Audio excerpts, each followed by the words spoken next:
So we are now live, and I would like to welcome all of our participants who are joining today's webinar by Koç University. We're going to give a couple of minutes for everyone who registered to join us. Thank you for those of you who are making it on time. We hope this webinar will be useful and we will be able to answer all of your questions. To briefly introduce ourselves, my name is Melissa Abache. I'm the Director of International Student Recruitment at Koç University. I'm from Venezuela and I have been living in Turkey for 9 years now. And I'm very happy to, meet maybe some new counselors and advisors that we haven't met before who are joining us today. So I'm going to ask also my colleague to introduce himself. Yes, hello everyone. Thank you all for joining our session today. My name is Ahmed. I also work in the International Admissions Office. I'm originally from Syria, and my specialty is the MENA region because my mother tongue is also Arabic. Thank you again all, and we will wait for 2 or 3 minutes more until the rest of the participants can make it to the webinar. We also had planned to bring today our colleague, Efe Jarlek, who is responsible for our recruitment in Azerbaijan, Kazakhstan, mostly Central Asia. Unfortunately, he couldn't be here with us today, but we will take notes and we will try to answer all of your questions if you have specific questions for your country, okay? So as we wait for others to join, in the meantime, I always like to show this video of our campus. For those of you who haven't had the chance to visit us in Istanbul yet, first of all, I hope that you do in the future. Fingers crossed it might be at the end of this year, if not then early next year. But anytime you can check our YouTube channel and you can find aerial tours like this one and also virtual tours of the campus that allow you to explore all of our different academic and administrative buildings, the sports facilities, social areas, and we would be very happy if you can share those with your students as well. For those of you who have been to Istanbul before, you know that Istanbul is a very big city. It's about 17 million people. Our campus is located in the northwest of the city, very close to the Black Sea, which you can see on the back there right now, that blue strip on the back. So it is a very, safe, quiet, clean air type environment that students are in, yet accessible by public transport. So we have shuttles that go back and forth to the nearest metro station, which is about 25 minutes from our campus. And there's also public buses that service to different areas of the city. Of course, since March last year, because of the COVID pandemic, our university decided to continue the spring semester back then to be carried out online, as most universities in Turkey, and also for the fall 2020 semester, which is just finishing now, the education continued to be offered online. The plans for the spring 2021 semesters are going to be announced very soon, but we really hope that for the fall 2021 semester, we will be finally able to see each other face to face again on our beautiful campus. So I think we have given enough time for everyone to join. And with that, I'm going to stop the video and go to our next slide. Just a very brief housekeeping notes for you to keep in mind. We are recording today's webinar. So we will be able to post the video in our YouTube channel and you can watch it anytime afterwards. You can also share it with other colleagues in your institution who might be interested to know more about Koç University. And also on our YouTube channel, we have, other videos that are more oriented for students if they want to know more about specific programs or parts of the application process. For today, what we wanted to cover was very briefly, especially for those of you who are new to our university, to explain why we think it's a great choice for undergraduate degrees for your students. We will talk about the admissions process in terms of deadlines, application requirements, what happens after a student receives an offer until they register as a new student. We will talk, of course, about tuition, scholarships, which is also very important, and some practical matters which I think you might be interested in, such as how to provide transcripts or predicted scores for your students and how to submit recommendation letters for your students. Finally, we will mention some of the summer and winter short program opportunities that you're welcome to also explore. Before we do that, just to make sure that we are putting the right amount of time in different topics, I'm going to launch a very short poll with just one question. I have started it now. If you kindly put your vote, I think you can vote for more than one. It's just for us to know what topics are you mostly interested in hearing about today. So that, again, if we need to spend a bit more time and go into a bit more detail into those topics, that we can do that. At the end of the session, we will be able to answer all of your questions. For that, we're not going to use the chat feature of the webinar. We're going to use the Q&A feature. So we kindly ask you to type your questions there. We will try to leave all the questions to the end to answer them one by one so that all participants can, hear the answer. So we're going to reply to the questions verbally, if that makes sense. So I see almost, 62% have voted now. I'm just going to wait until we have 1 minute. As we are completing that, I think there's just 4 people who should vote now. If not, then that's okay. So I'm going to end polling and share the results with you. So you should be able to see them on your screen now. So yes, so most of you would like to see all of the above, but particularly programs offered and the coach difference and the application requirements. So, okay, so we'll make sure that we spend time explaining all of that. So I'm going to move forward. So this is the easiest part for us. I have been working at Koç University for 6 years now. It's going to be 7 years next month, actually. And it's always really easy for me to talk about why studying at Koç University is a great opportunity for not only Turkish students, but especially for international students. Koç University really is a beacon of excellence in Turkey and within the region. And that was the mission of the university from the start. First of all, to offer all of our programs in English, and in that way, allow Turkish, especially Turkish students, to be prepared for a global world where the lingua franca is English for business and science and many other areas. So that already provides a huge advantage for students who wish to improve their English if they're not coming from an English medium of education at high school.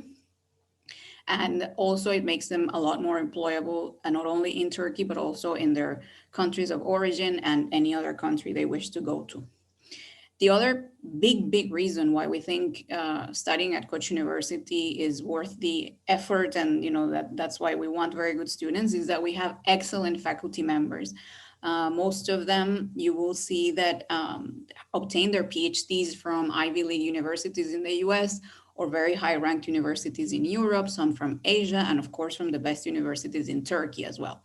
And that international experience that they bring in terms of obtaining their PhDs there and having teaching and research experience translates, when you see the outcomes, that means that we are now the top university in terms of the number of national awards received by the Science Foundation of Turkey, competitive research grants in which we compete against European powerhouses like the UK and Germany. These are, for example, the European Research Council grants, and teaching excellence. This is something that sometimes it's hard to explain, but it is crucial, is that we have 7 colleges, and we will show you shortly after how we're structured and the undergraduate degrees that we offer. But one of those colleges is the medical school, and we know there is a lot of interest from international students in our medical school.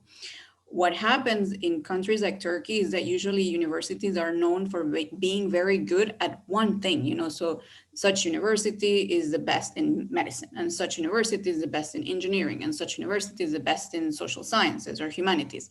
At Koç University, like all of our colleges are of a very high caliber, including our medical school, because the same type of attention and effort and budget is put into all areas in terms of the faculty members that are hired, how they're promoted, facilities, budget support for students. Everything that we do is done, let's say, fairly and equally across the different colleges.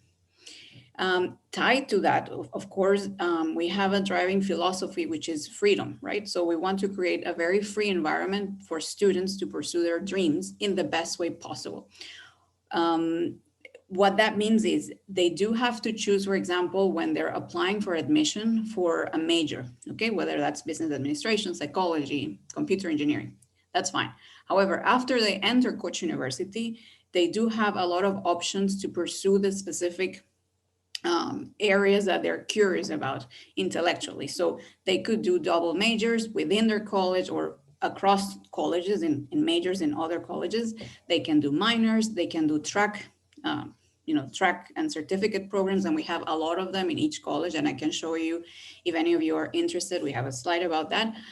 And of course, in terms of things like internships, doing exchange and semesters abroad, we don't mandate that they have to do it, but there's a lot of incentives for them to do it by showing what are the benefits of taking those extracurricular opportunities.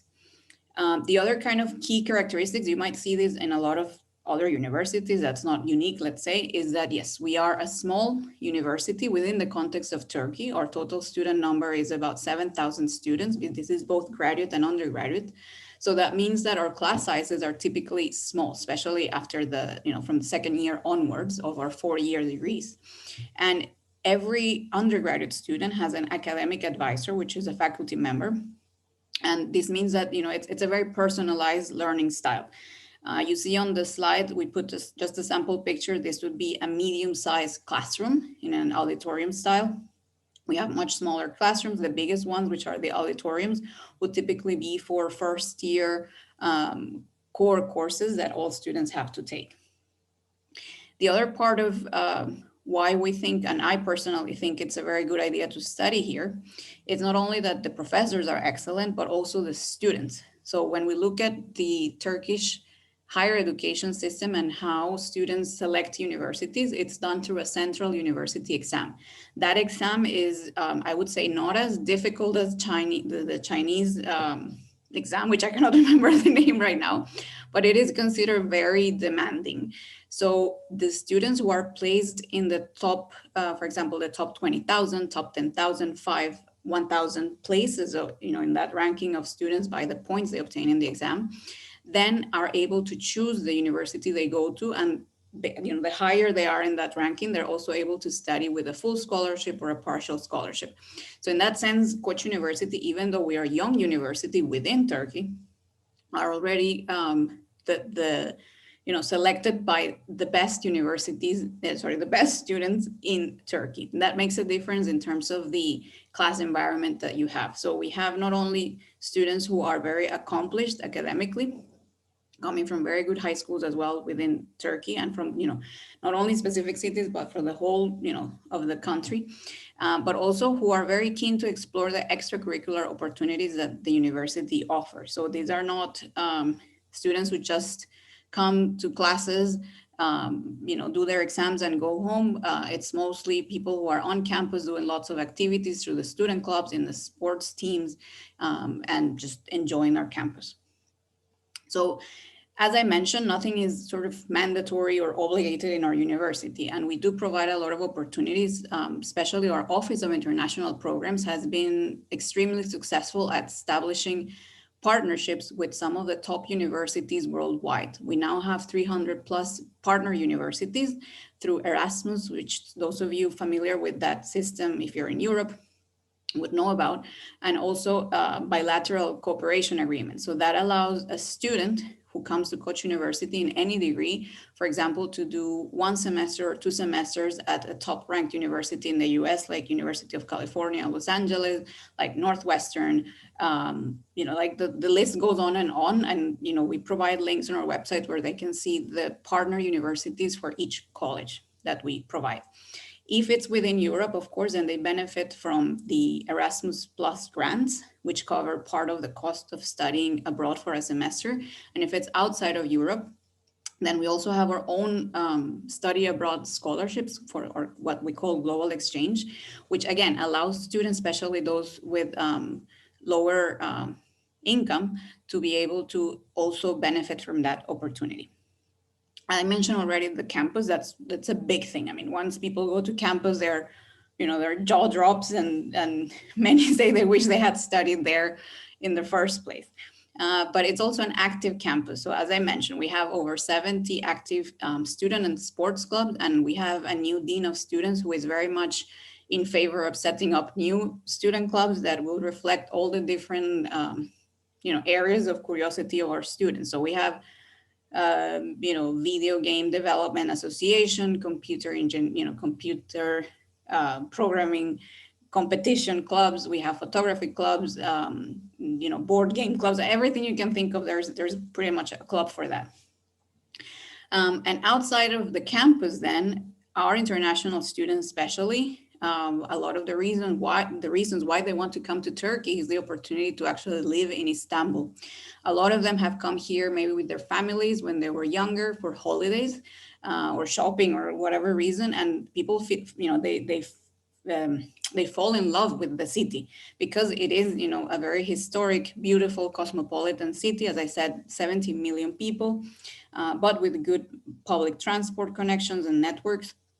A lot of different options in terms of entertainment, housing. So everything you want to find, you will probably find it here.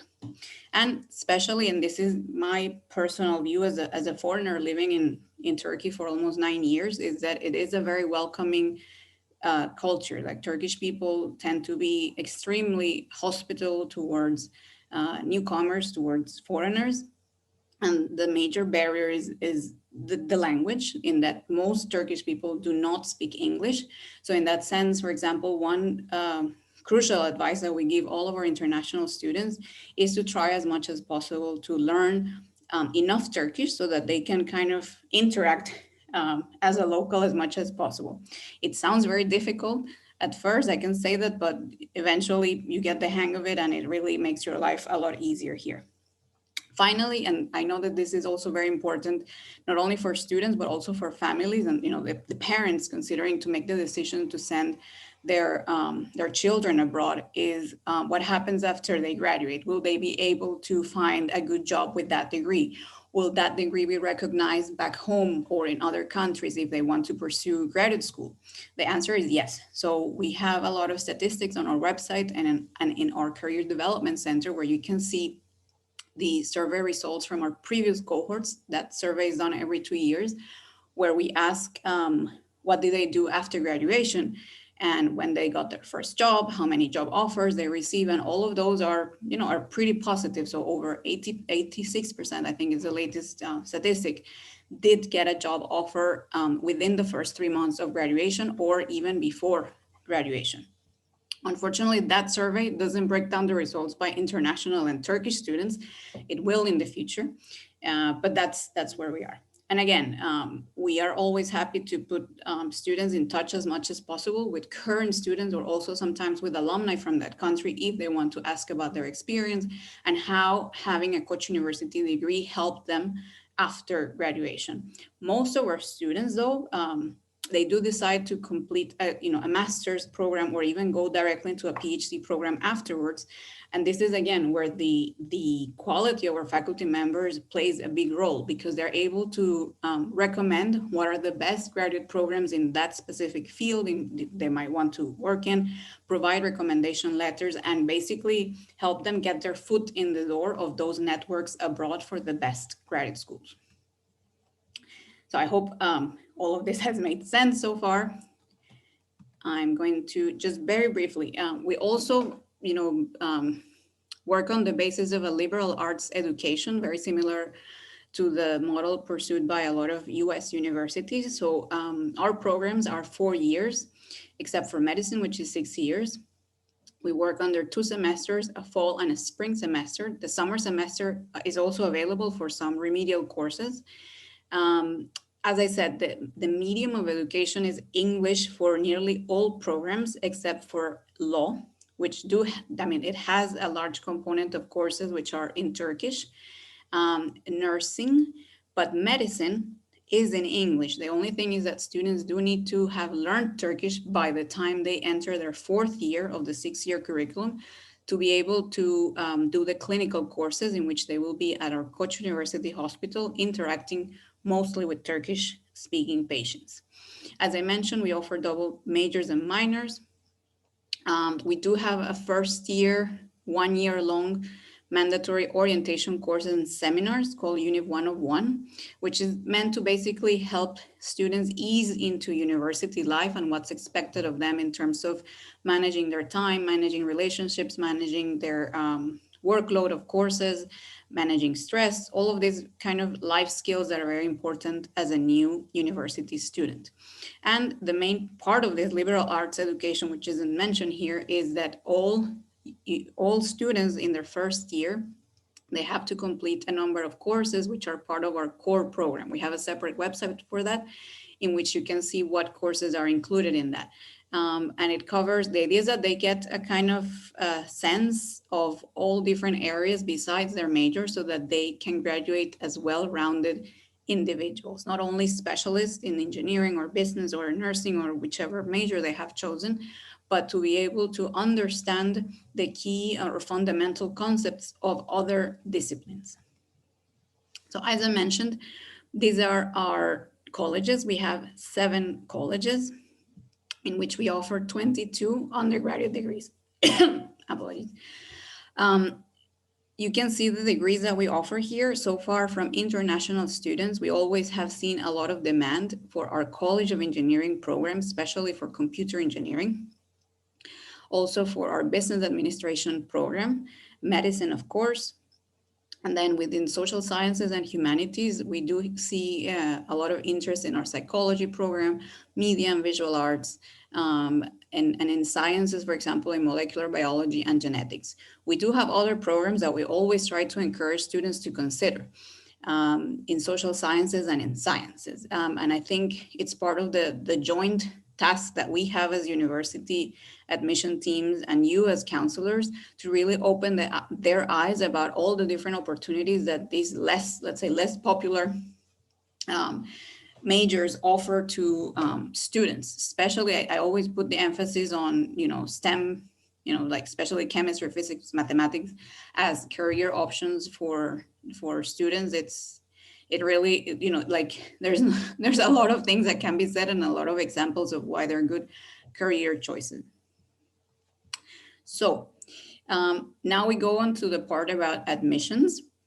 We will give an introduction and then go into the admission requirements. So for undergraduate international students, we only have one intake, which is in the fall semester. For us, the fall semester usually starts in September or October.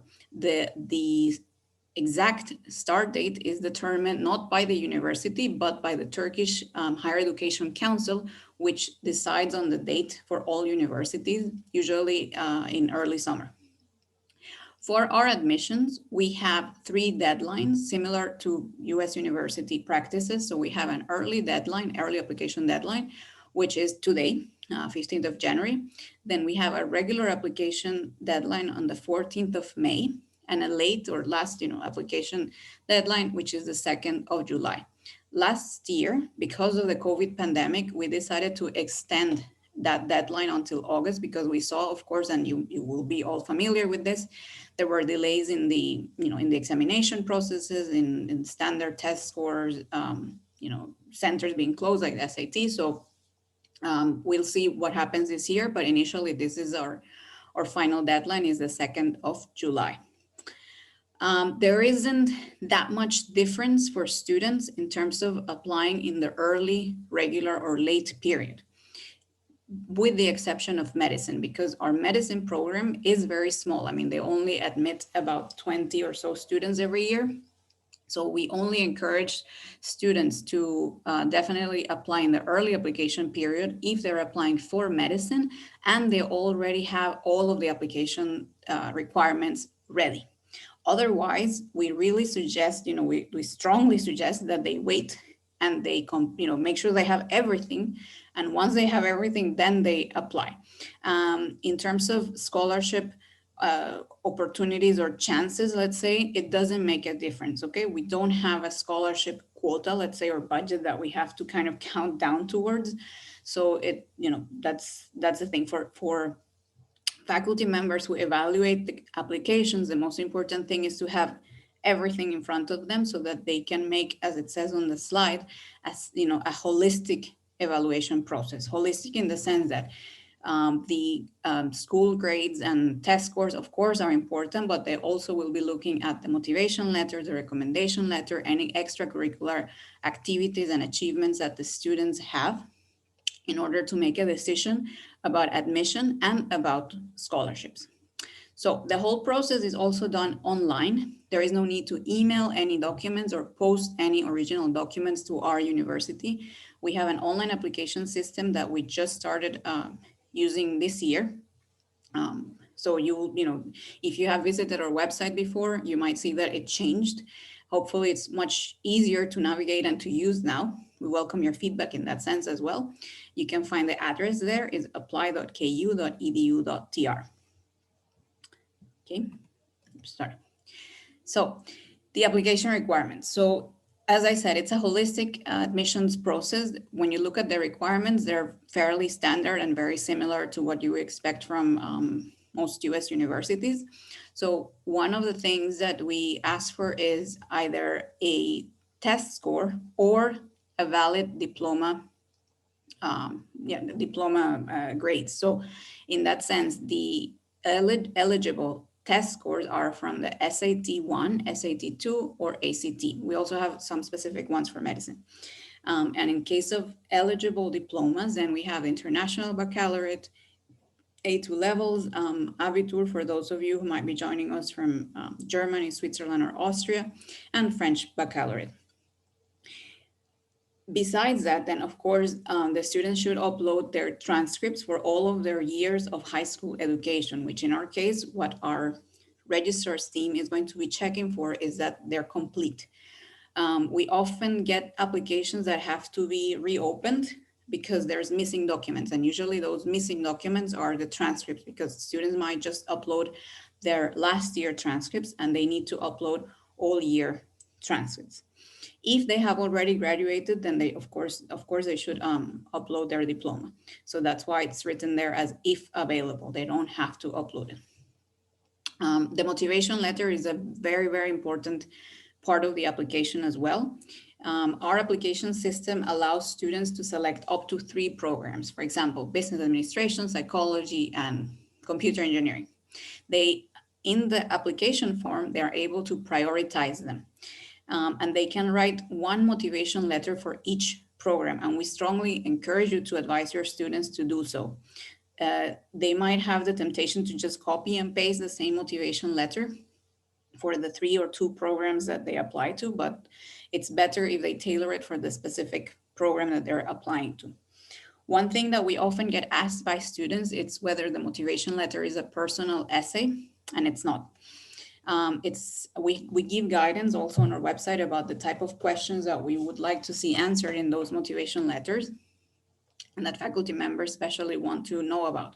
So it's more about who they are as a student and as a person, why they want to study that specific program, why they think they would be a good fit as a student in that program at Koç University, given the program's characteristics and areas of emphasis or focus. And any type of extracurricular achievements or awards, and how those have helped them become ready, or as ready as possible for university life. Some programs, starting for now that we're starting the regular application period, have now started to use motivation videos, and there is a feature in our application form that allows them to record not a whole video, but it's set up in questions. So medicine, for example, now requires all applicants to answer 4 questions. These are not technical knowledge questions about chemistry or biology or medicine itself. It's more about, again, their motivation for studying medicine and studying that at Koç University. Then we have the recommendation letter. This is where a lot of you play a very important role, and I'm sure you're aware of this.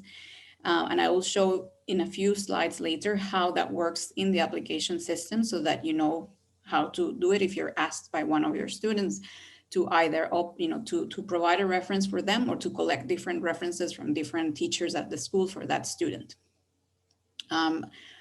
Preferably, we want the contact details of the referee to be from an institutional email address, but we know that some schools that's not possible, that teachers or counselors do not have an institutional email address, but if possible, we prefer it that way. Then we have the extracurricular activities, which of course, can be in any field. And again, if possible, we ask students to provide some type of evidence that they did participate in those activities, whether that's a letter issued by the organization or by the school, certificates, pictures, links showing their name as a participant, anything that they can provide. They don't need to translate the certificates or letters or links because we know that can run up into a very high cost if they're not in English. So all documents that I have mentioned here, by the way, they can be in English or Turkish. And finally, there is an application fee of 200 Turkish lira, which is approximately $25, which is paid through the application system as well. And students can pay with a credit card, it could be from their parents or any relative. And after that application fee is received, then the application is basically ready for checking by our registrars team. One common question that we get asked is about English proficiency. In our case, for our application process, it's optional in the sense that if the student already has taken a TOEFL, Cambridge, Pearson test of English, they can include it in their application. And that's great because it means that if they are offered admission, then they have complied with that requirement for registration. And they can, if the score is above the minimum, which is, for example, on TOEFL, it's a minimum score of 80, then it means that they are allowed to register into their first year courses. For those students who have not taken one of these English tests, then it's okay. They can they don't have to upload it on the application form. What will happen is if they're offered admission, they will be invited to take the Koç University English placement test, which happens during the registration week just before the start of the fall term. If they obtain, based on that placement test, then they're told if they are going to be put into our English preparation year courses, and according to their level, whether that's beginners, intermediate, advanced, and there's different sub-levels in that, or if their English is, they're very proficient, basically, then they can, again, be allowed to register for their first year courses.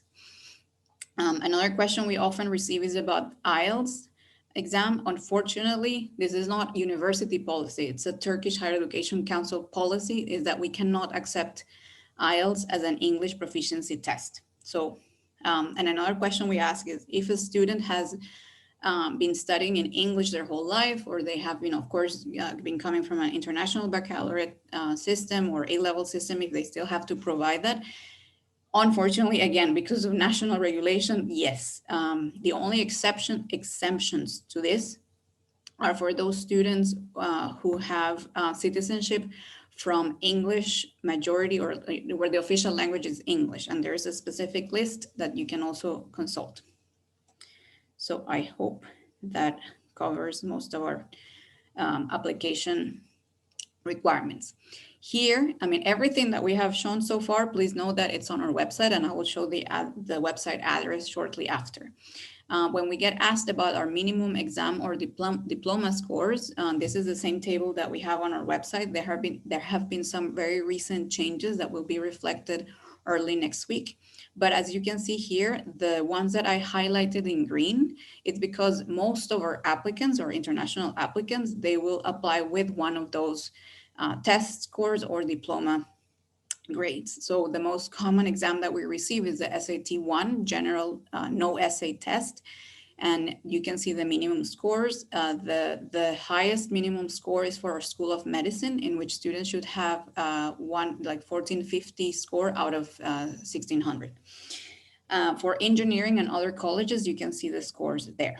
And for IB, for all other areas except medicine and law school, then we ask for a minimum of 28 out of 45 as a final grade. And for A levels, then we ask for 2 relevant courses, according to which major they're applying to, with a minimum B grade. For medicine, though, there are specific subjects that they should have taken, and they should have obtained or be predicted to obtain a minimum of A grades, of course, A or A star grades. So I'm sure we will have more questions about this from you, so we'll answer them at the end.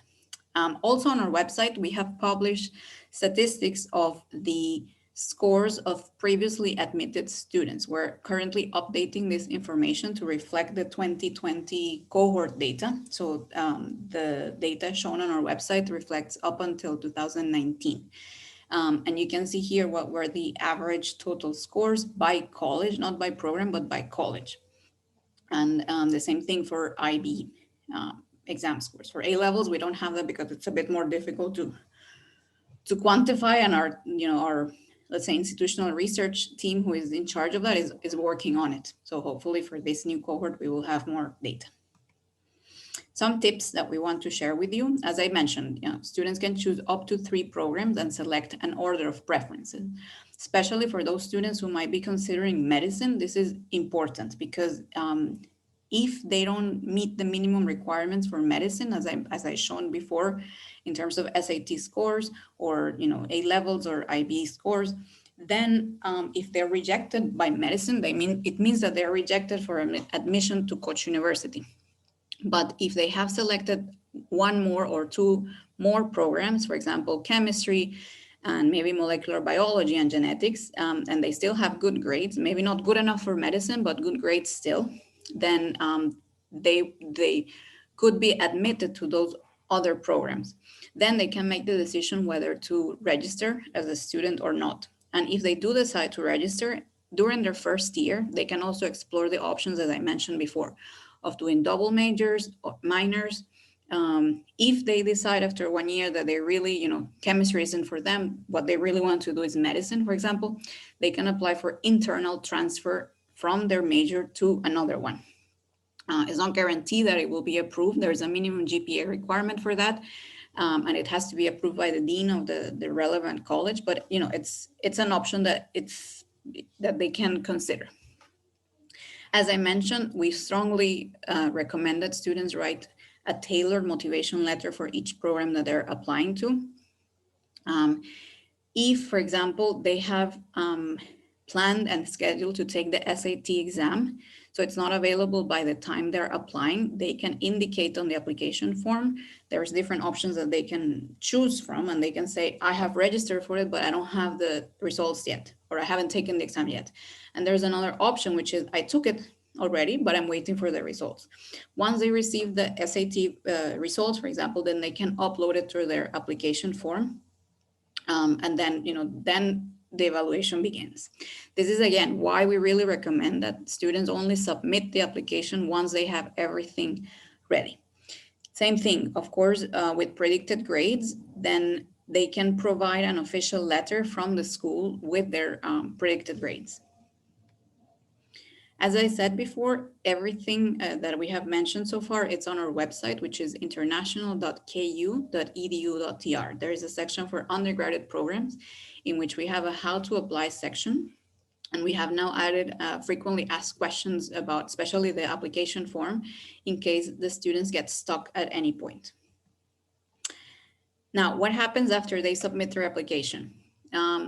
our registrar's team does a first document check to make sure that they are eligible to apply as international students according to national regulations.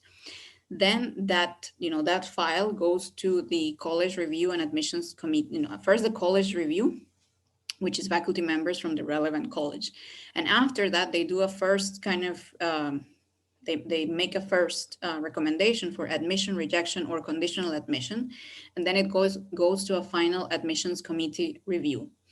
After that, then they receive their rejection or their offer letter. That offer letter will also include information about their scholarship decision. There isn't a separate scholarship form that they have to complete. We used to have need-based scholarships in the past, for those of you who might have supported students to apply to Koç University before. This year, that's no longer available. So we have switched to only merit-based scholarships, and I'll explain the details in a bit later. But the letter will include all of that information already. If the students decide to enroll at Koç University, they will be asked to pay a tuition deposit by a specific deadline. We will also publish those deadlines on our website next week, so they will be there for everyone to check. Then there are some bureaucratic processes that students have to do. The most important one is to basically have their high school diploma be recognized as equivalent to a Turkish high school diploma by the Turkish Ministry of Education. That is known in Turkish as denklik. It's a letter that says this high school diploma is equivalent to a Turkish one. It can take a few months. Because of COVID, of course, things move digitally somehow, let's say to some extent. And we are waiting to see what is the official method or approach that the ministry will take for the fall 2021 registration period. And we will, again, of course, put all of that information on the website. And then, of course, the next step or final step is for them to enroll as students.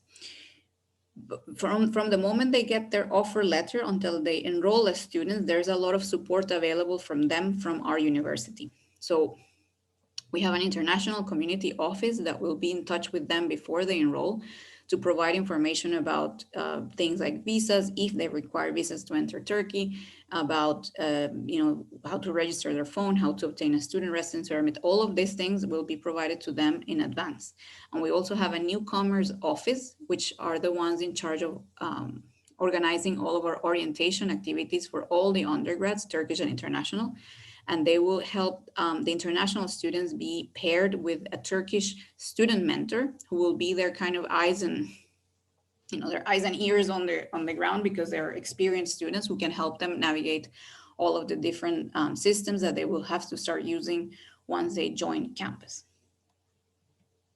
In the case of medicine, everything that I mentioned is pretty much the same. The only difference is that some candidates, even after they have included their online interview, the video, sometimes the deans of the School of Medicine may want to have a final or second interview with the candidate. So they would be, emailed to join at a Zoom, meeting at a specific time, and then talk, let's say, at the same, live with one of our deans of the School of Medicine. Now, when we come to tuition, the tuition for the 2021-2022 academic year is $19,500, with the exception of medicine, which is $26,500.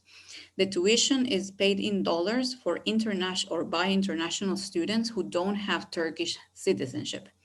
So that includes international students who are currently living in Turkey. However, those international, or let's say Turkish citizens who are eligible to apply as international students pay their tuition in Turkish lira. That tuition is usually announced in early summer once we announce the overall tuition for all Turkish students who are joining through the Central University exam. This part is important, that we always like to emphasize, especially to parents or guardians, is There's not only, of course, the tuition that they have to consider whether they can afford on a yearly basis, but also other expenses such as dormitories, food, books, and travel. So we recommend families to budget around $24,000 to $27,000 per year. Of course, this figure can be lower than this. It can be higher than that based on lifestyle choices of where they want to stay. They want to stay on campus in a single room with an ensuite bathroom versus, a four-person room with the shared bathroom. So of course, all of that varies. But roughly speaking, this is the budget. With the Turkish lira, of course, it keeps depreciating, which helps international students to make it more affordable as a destination to study. Recently has been going or has been appreciating, so we don't know what will happen the rest of this year. But usually for international students, it represents an advantage that they can pay the rest of the non-tuition elements in Turkish lira.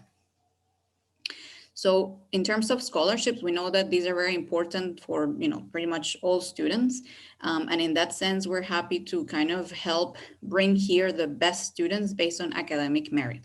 We offer two types of scholarships: 50%, which would bring our tuition to $9,750 for all programs except medicine, or 100% scholarship.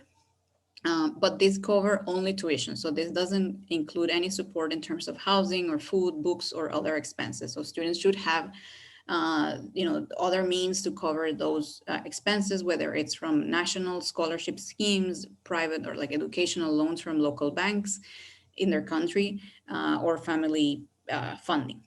Unfortunately, in Turkey, there are not there's not the options of educational loans or credits for international citizens. So that's something that, unfortunately, like other countries, we cannot offer. And an important thing is that these scholarships are given for the duration of study. So if somebody is accepted with a 50% scholarship to our university, it covers the 4 years of education. There's specific regulations in terms of that, but that's the rule. Okay. Now, all candidates, as it says here, they're automatically considered for academic merit scholarships. There isn't a separate form, and importantly, there isn't kind of cutoff scores for merit scholarships. Meaning, we might have students with very high SAT scores or very high IB grades, but and they might not get a scholarship, but then you might have someone with lower scores, but somehow they have some very specific extracurricular achievement or award that justifies in the minds of the faculty members who are evaluating the application to award a scholarship, and that's how you will see these results reflected for your students. Okay, so now to practical matters, and I think we're doing okay in terms of time. This part is, I'm going to kind of go fast because you will see it's very easy in terms of the system. But in terms of providing predicted grades, you need to give them to the student and they will upload it to their application. We know that some schools have a policy to not give those official kind of, especially the predicted grades to students. Unfortunately, even if you email them to us, we need to upload them to the application and the student will be able to see them. We know that that's not ideal, but that's the system that we have in place. So for any predicted grades, they should be on official school letterhead signed by the relevant officer, whether that's the principal or the person who is responsible for issuing those records. They can be in English or in Turkish, preferably notarized, but if there is a reason why the student cannot afford, notary fees and things like that, if there's an explanation for that, then that's okay. As long as there is an explanation for it, it usually makes it okay. Let me see if I'm missing anything. Yeah, so applicants, not only you will have to provide them with the predicted grade and the transcripts, but the applicants, they will need to write on the form what are those predicted grades. Now, recommendation letters. If a student will ask you to provide a reference for them, what will happen is that you will receive an email. This is what it looks like for the student to request a reference. There's instructions here on how to do that. What they need to enter, let me see if I can annotate. So what they will be asked is in these two boxes is to put your name or the specific teacher's name and their email, and then they click on ask for a reference. Then the referee receives the email very shortly after, in like a couple of minutes after that. Let's see if I can move. Okay. This is what the email that you will receive looks like. It's from Koç University. Just in case, we ask you to please check your spam or junk box within your email, because it may go there. It's coming, the online application platform that we use, it's from Dream Apply, so it won't say Koç University itself, but you will see our logo there. And you basically just need to click on the link so that you can provide the reference. The reference, you cannot upload an existing letter that you may have as a PDF document or Word document. You're asked to type in the reference. So this is something that it's about to change very soon from Dream Apply for all of their universities that they work with. So it's going to be a bit easier very soon.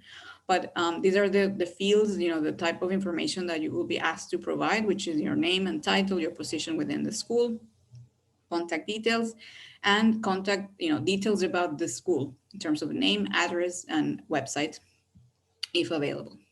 Then, as I said, the reference form, we ask for a minimum of 250 words, and you can combine different teacher references into one letter. Okay, so maybe you can put subheadings in which you explain that this part is from the science teacher, this part is from the maths teacher, and then this is the overall assessment of the student provided by the school. Once you click on, to save, basically, you're going to see a summary in which, it's also going to ask, for example, how long have you known the candidate, any subjects or courses you have taught them. If you are the university admissions counselor, you can say university admissions, so that's okay. Once you submit the reference, you will see at the top of the screen that it has been done successfully, but you will also get an email confirmation that it has been successfully received. And the applicant, so this is how the reference looks for our evaluators, for our faculty members. This is how they're going to read what you wrote about the student. And in case your students ask, for example, if they want to know if the reference was received, if it was received correctly, was it received on time, before the deadline, anything like that, then they can see it in the 3 different places, let's say. They will also get an email confirmation to let them know that their referee submitted the recommendation. But also, if they log into their on our application system through their application, they will see in the task section and also in the reference section a status that says, for example, reference sent but not submitted yet, or reference submitted, so that they know. What we ask is, as much as possible, for referees to submit their references before the final application deadline, which, as I mentioned before, for this year is the 2nd of July, or latest 4 or 5 days after the deadline, because after that, all applications are then sent to that college admissions committee. So those applications that don't have reference yet will be put on hold. So they will be, waiting until the reference is received to be sent to college, and that creates delays not only for the applicant, for the whole process. So we know that it can be very busy for you to provide all of these references for all of your students at the same time. So we hope that our system allows you to do that fairly quickly, and that, again, you will know that your students will also get an email confirmation once you have done, submitting the application. So we're now getting to the end to start taking your questions. I just wanted to very, very briefly mention, we have some really nice winter and summer programs for high school students that might be of interest for your school. So the ones that you see at the top are offered in Turkish. Maybe for those of you who are coming from Azerbaijan, I think this would be of interest. They go, it covers areas like user experience, coding, law, medicine as well. And then in the summer, we do have English summer programs. So, for example, we have a high school summer academy, English camp, and pre-college. Each of them varies slightly, but it's basically an opportunity, except for the English camp, it's an opportunity for them to take university level courses and get that experience to see what life is like as a university student in a specific area, or kind of across all, across different courses that they might be interested in. All of the information is on the website that you can see on the screen, highschoolprograms.ku.edu.tr. And we also have an amazing program, which is the summer research program for high school students. This is organized by our vice president for research and development for 11 or not 12 years now. We welcome students from all countries, and it's a research internship with one of our faculty members, and the faculty members are from all of our disciplines that are offered, or departments that are offered at Koç University. It's a free program, and we provide free campus accommodation. For summer 2021, we don't know yet if we will be able to offer it, on campus, so that students can, come here and meet face to face with the professors and work with them. Last year in summer 2020, it was done online, and it was very successful. Of course, some projects were not able to take high school interns because of the nature of the tasks that they were supposed to do. But everything that can be done online, if required for this summer, will also be offered online. The start dates of that program is usually July or August. For the high school students, it's usually in July, and applications open in February. So on the website that you see on the screen, there's all the details that you can also share with your students. It's a great chance for those students who have never been to Turkey but are curious about it, to see what the city is like, especially in the summer. It's an amazing time to be here. But more importantly, really to kind of see if they're thinking about studying chemistry or whether psychology is for them, then working with a professor and working with their PhD students, the master's students, and their undergrad students. It's a great chance to ask questions, to see if they're bored by it, if they're really excited about it, if it fits their personality and what they want to do or not. So with that, we're going to start the question and answer session part. So I'm going to ask my colleague Ahmed to open your camera and your microphone. What you can see here are our contact details, which of course are on our website. We prefer as much as possible to be contacted by email, because it means that we can keep track of what we have been talking about and answer fairly quickly. Telephone is our least preferred way of contact, because again, we're a very small team. You can see it's 4 of us there. And yeah, so it's hard to answer all the calls that we have in one day. So if you have any questions, sometimes also Instagram direct messages are okay. We can answer those fairly quickly. Okay, so with that, I'm going to ask my colleague Ahmed to start the question and answer moderation part. We can start maybe reading some of the questions. And thank you, thank you everyone for staying until Thank you, Melissa, so much. Yeah, I have already answered 2 questions. The first one was from, I want to share it also loudly with others. It was about the AS level, whether it's accepted at our university or not. I said it's not, unfortunately, it's not, neither AS level nor O level are included in our minimum criteria. However, students can still take the SAT test as an alternative and apply with it. And also, please, international students still need to obtain their national high school diploma, as it's a required document to apply for the Turkish equivalency letter at the end of, or actually at the time of enrollment. Another question was, do you accept Duolingo English test? The answer is, unfortunately, this test is not included in our admission minimum criteria. However, students who are actually admitted at our university and have already submitted an English proficiency test, or students who completed the last 3 years of a high school education in a country where the official language is English, will be exempted from attending or taking our English placement test. Mm-hmm. So yeah. And I need also to confirm on the, yes, Melissa. Just to add very briefly, these kind of limitations in terms of whether we accept Duolingo or not are actually not university policy. It's set at the national level. So there's a list of exams that the Turkish Higher Education Council considers valid or eligible for university enrollment. So if it's not there, then we cannot accept it either. The same thing with the AS levels and the O levels. It's a national policy. So no university in Turkish able to enroll students with especially O level. So Yeah. And we have a question here for Med and IB. What math classes and levels will meet the math requirements? Well, for IB diploma, we don't have any specific minimum criteria when it comes to courses. So what we require for our medicine program is minimum 40 out of 45 in IB diploma. of course, one thing just to add. We have a question here. How can Oh, sorry. Um, for IB, yes, the main thing that we'll look at is the overall score.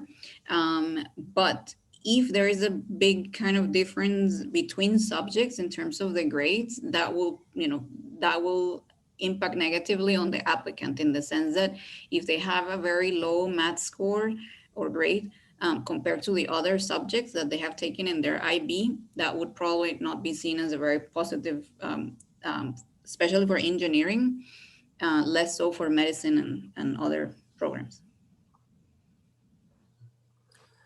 We have a question here. How can we track our applications?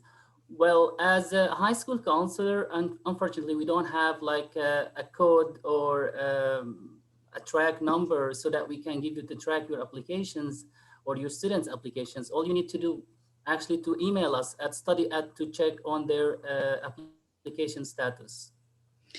One thing to keep in mind, though, is that we have, let's say, a processing time of a month and a half for, after the application deadline. So, for example, students who have applied by the early application deadline of January 15, by today, they will be hearing back about their admission decision by the second, by the second or third week of February.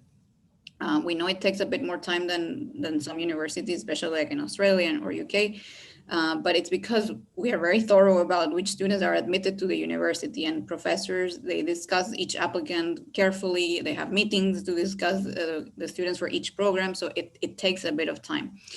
And in that way, as Ahmed said, unfortunately, we don't have a specific tracking section of our application system for counselors. We have a question here. Are students allowed to work part-time? Well, I mean, as an international student, undergraduate student, it's not officially actually allowed to work as a part-time outside of the university. However, as an office, like as units inside the universities, international students may actually get the chance to work, but not a real part-time job, and they cannot actually depend on the income that they will get at the end of of let's say every month.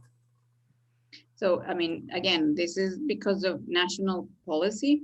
Um, the Turkish government says that when you come to Turkey to as a student, you're going to obtain a student residence permit.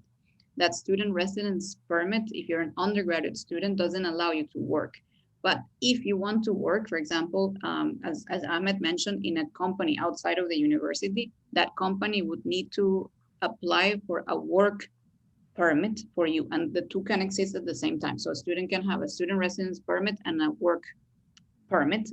Again, don't take my word as the scriptures here. We have an international community office, and they're the ones who are the experts on this theme. Every year there's slight changes to the regulation. The last time when we had another webinar about this topic, this is what they mentioned. But again, in reality, it's very rare or exceptional that a company will go into the trouble, let's say, of applying for a work permit for an undergraduate student. What our international students do, for example, especially those in engineering, that they have to complete internships in the summer. They will find internships outside Turkey, virtual internships that they can do from here, but with companies abroad.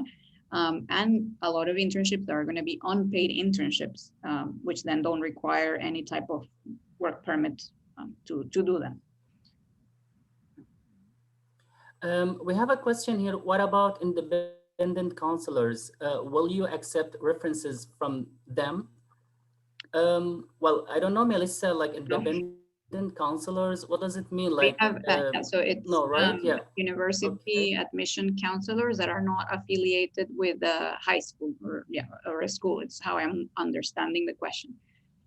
In that case, we have received Okay. applications with those references, but again, those are then marked, that part then is marked negatively, because ideally the references should be submitted by someone who has uh, closely observed the student in an academic context, meaning that they have evaluated their work, seen them interact in a group and individually, track their performance over at least, a couple of years.